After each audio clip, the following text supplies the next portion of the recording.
C'est l'actualité du jour chez Kivu Morning Post à la une, des jours après l'annonce d'un retrait conditionné de l'FCM 23 d'Uvira. Aucun changement n'est perceptible sur les terrains.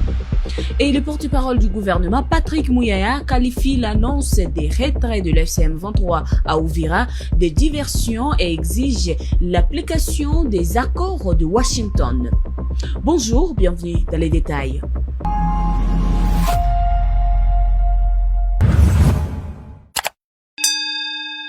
Des jours après l'annonce d'un retrait conditionné de l'FCM 23 d'Uvira, aucun changement n'est perceptible sur les terrains. Entre flou sécuritaire, conditions non précisées et positions divergentes des acteurs politiques et internationaux, la promesse de désengagement du mouvement reste pour l'instant sans effet concret. Jospin Hangui pour plus de détails. Malgré les conditions évoquées par le mouvement politico-militaire, démilitarisation de la ville, protection des civils et surveillance du cessez-le-feu par une force neutre, la situation militaire demeure inchangée. Ce mercredi à Uvira, la vie quotidienne se poursuit sans perturbation majeure.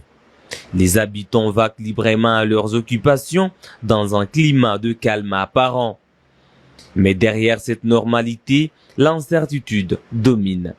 À ce stade, aucun calendrier précis n'a été communiqué pour le retrait annoncé, pas plus que l'ampleur réelle de ce désengagement qui pourrait être total, partiel ou progressif.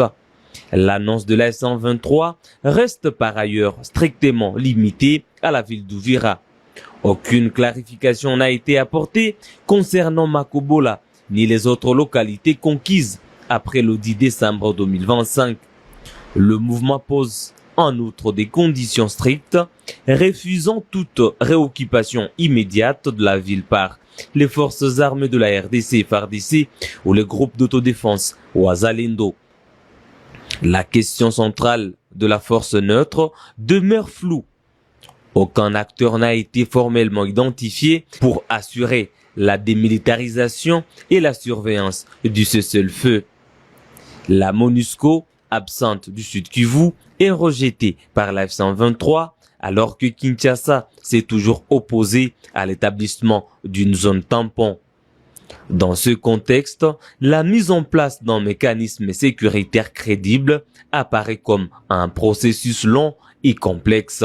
Sur le plan politique, aucune négociation formelle n'a encore débuté entre le gouvernement congolais et la F-123 sur les mesures sécuritaires transitoires pourtant évoquées dans l'accord cadre de Doha. Le rôle concret des acteurs internationaux, notamment les États-Unis, le Qatar et l'Union africaine, dans la gestion de ce retrait, reste également à définir. Mardi, une manifestation d'une centaine d'habitants a été organisée à Uvira pour s'opposer au départ de la F-123. Les participants ont exprimé leur soutien au mouvement dont sa présence à Uvira est considérée comme un ouf de soulagement face aux abus et tracasseries des Wazalendo. À Kinshasa, le gouvernement adopte une ligne dure. Le ministre de la Communication et porte-parole du gouvernement, Patrick Muyaya, a qualifié l'annonce de retrait des diversions. Il accuse la F-123 de chercher à masquer les violences attribuées au Rwanda dans l'est de la RDC et exige l'application stricte des accords de Washington ainsi que le retrait immédiat des troupes rwandaises du territoire congolais. Pendant 7 ans, les habitants d'Uvira craignent pour leur sécurité après l'annonce du départ des troupes de l'FCM 23. Dans le RI, ce mercredi, ils ont signalé une situation devenue stable depuis le 10 décembre. Beaucoup redoutent des conséquences sécuritaires dramatiques si la ville retombe sous le contrôle de miliciens Wazalendo.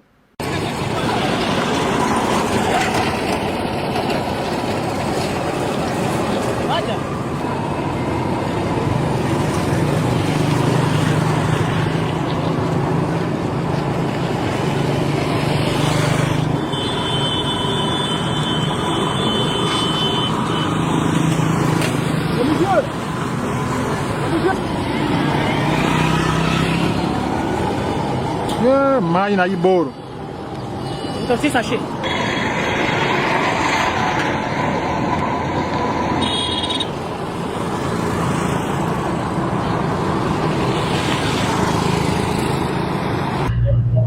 si c'est vrai qu'ils vont se retirer, je suppose qu'ils retirent, si la M23 se retire, c'est-à-dire qu'ils vont se retirer à partir de là où ils ont quitté. C'est où? C'est Kamanyola, n'est-ce pas? Nous avons besoin de la paix. La petite différence que j'ai remarquée, moi, ici, ça peut être une différence stratégique, mais on l'a vu aujourd'hui, est que 2-3 jours, sans crépitement de balles, les gens dans le quartier se demandent, mais est-ce qu'il y a des militaires, on ne les voit pas? Et chacun se promène, il rentre à la maison un peu tôt. On est là, on vit.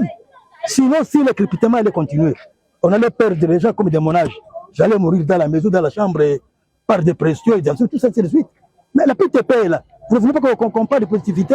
Chaque mouvement a son point négatif et ses points positifs, y compris le gouvernement.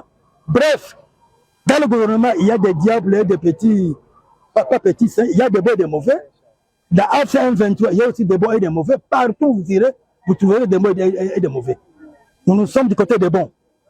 Qu'ils soient mauvais de ce côté-là, nous ne sommes pas d'accord avec eux.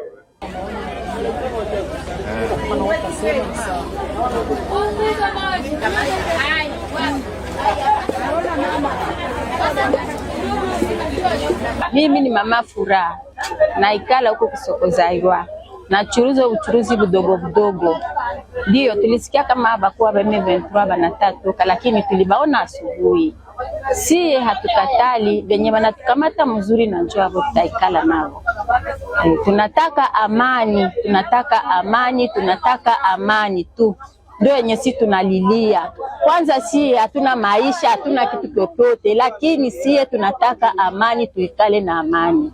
Vraiment kwa ile kauli ambayo rais wa Marekani ambayo aliyosema, vraiment ile population vira tuitiki na ile. Sababu hatuka wanataka tuingize tena nini mwingine. Na population kwa shakwa libere pamoja na mouvement AM23. Sasa atu nini wanataka tuletea itakuwa yani ya tofauti na yenye AM23 yatonesha parce que depuis tulikuwa hapa tukasikia wanasema AM23 na wanaka inachinjanaka nini mais depuis tulionea tusikia hata AM23 na huwa mtu ama inachinja watu ilikuwa mapaniki ya watu wanakimbia wanapoteza makazi zao na kule ambao iko wanaanza regretter wenye ilifikia gisa walikuwa na wazee kwenye si vraiment watu yuko wanavivre. Vraiment tunashukuru sana, tutaki kabisa kusikia sewa M23 ilitoka. Na tunapenda tubakie nao tuishi kwa amani sisi tunavyoishi nao kwa sasa sisi tuko hapa. Le ministre de la Communication et porte-parole du gouvernement, Patrick Mouyaya, qualifie l'annonce de la SM23 sur son retrait d'Uvira de diversion. Il accuse le mouvement des chercheurs. Écoutez, cette annonce, évidemment, je ne commenterai pas le fond parce que nous avons déjà des cadres où les discussions se font. Mais cette annonce a pour seul effet de démontrer que c'est le père qui a envahi, qui a attaqué. Le père a reçu de pression. Et les pères chargent le fils de faire ou d'anticiper sur ce qui va arriver. Les M23, le fils a toujours dit qu'il n'était pas concerné par le processus de Washington. Et comment ça se fait qu'un matin ou un soir, on s'est dit, partant de la médiation américaine.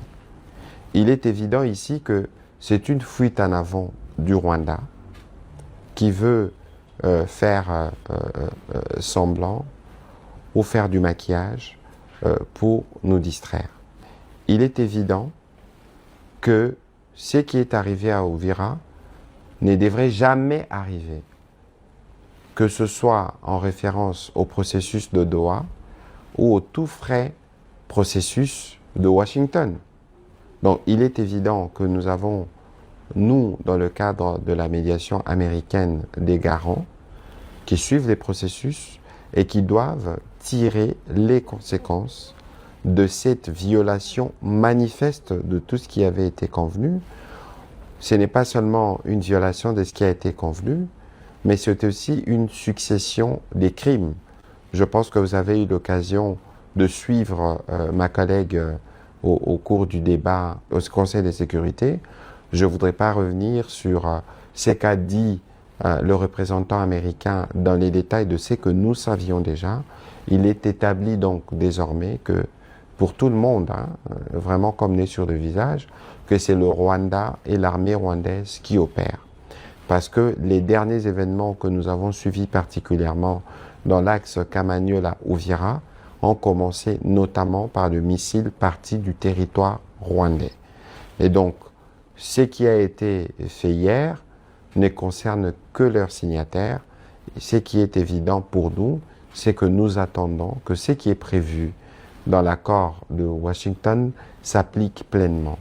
Nous ne voulons pas des choses qui peuvent être faites pour la façade. Ce que nous voulons, c'est le retrait total des troupes rwandaises sur nos territoires. Le retrait ne concerne pas Kouvira, le retrait concerne Goma, le retrait concerne Bukavu et toutes les parties du pays qui sont sous leur occupation. C'est cela l'accord de Washington. Le vice-gouverneur chargé des questions économiques et financières, Shadrack Amani, a inauguré ce mercredi à Goma, au nom du gouverneur, le bâtiment clinique B réhabilité de l'hôpital provincial du Nord Kivu. Il a inauguré aussi les bâtiments de la réception, de la comptabilité et de l'administration de l'hôpital. Les chefs de division provinciale de la santé, le docteur Kizikiko, salue l'appui sécuritaire du gouvernement provincial et affirme que ces infrastructures renforceront l'offre de soins de qualité et accessibles à la population. Suivant. C'est avec une grande joie que je prends la parole aujourd'hui pour marquer un moment important dans le renforcement de notre système de santé provincial. Les réalisations que nous réceptionnons ces jours sont le fruit d'un engagement collectif et d'une solidarité exemplaire. Il s'agit de clinique B réhabilitée sur fonds propres de l'hôpital provincial du Nord Kivu avec l'appui du gouvernement provincial. Cette initiative démontre la capacité de nos institutions locales à mobiliser leurs ressources pour améliorer les conditions des soins. Bâtiment de la réception et comptabilité, ces bâtiments incarnent la transparence et la bonne gouvernance dans la gestion hospitalière. Ils renforcent l'efficacité de l'administration hospitalière et la coordination des services. 2 ambulances offertes par une pour la zone de santé de Mweso et l'autre pour l'hôpital général de référence de Rutshuru. Ces véhicules permettront de sauver des vies en facilitant les transferts rapides des patients. Ainsi donc, je tiens à témoigner ma profonde gratitude à nos partenaires qui contribuent à la réalisation de ces œuvres grandioses. Mesdames et messieurs, distingués invités, chers partenaires, ces infrastructures et équipements ne sont pas seulement des bâtiments ou des véhicules, ils représentent des promesses de vie et d'espoir pour nos populations. Pour terminer, je lance un vibrant appel à la responsabilité collective afin que ces acquis soient préservés et utilisés dans l'intérêt de tous. Ensemble, bâtissons un système de santé résilient, moderne et proche de nos citoyens. À l'occasion de l'inauguration de la réhabilitation de notre bâtiment clinique B de l'hôpital provincial, les bâtiments abritant la réception et la comptabilité de l'hôpital provincial, les bâtiments abritant l'administration de l'hôpital provincial, que nous arrivons au bon moment de la réalisation de ces activités. Nous remercions en particulier le gouvernement provincial pour son soutien, qui nous a soutenus pour la réalisation surtout de la réhabilitation de la clinique B de l'hôpital provincial. Aujourd'hui, nous sommes ici grâce aux efforts du gouvernement provincial qui maintiennent du jour au jour la sécurité dans la province du Nord Kivu. Sans sécurité, on ne pouvait pas arriver à ce niveau. Ensemble, nous pouvons avancer et offrir notre population. Il est important de rendre à César ce qui est à César. Juvénal Kibala, le tonton de la presse, le fils d'Abraham, l'enfant béni de Dieu, le tonton des tontons, qui tient Paris, tient la France. Juvénal Kibala, maître des cérémonies par excellence, disponible pour l'agrémentation de vos cérémonies de mariage, fiançailles, anniversaire, baptême, concert, conférence, surprise party, barbecue et autres soirées festives.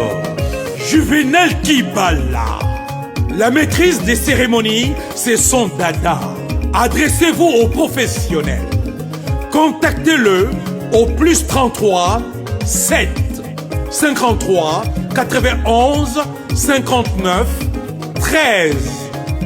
Juvénal Kibala, le seul, le maître de cérémonie qu'il vous faut. Exigez la qualité. Juvénal Kibala, rien que pour votre cérémonie, le professionnel à votre disposition. L'élégance pour la cérémonie est une question d'éducation. Juvénal Kibala, motona mosala na ye.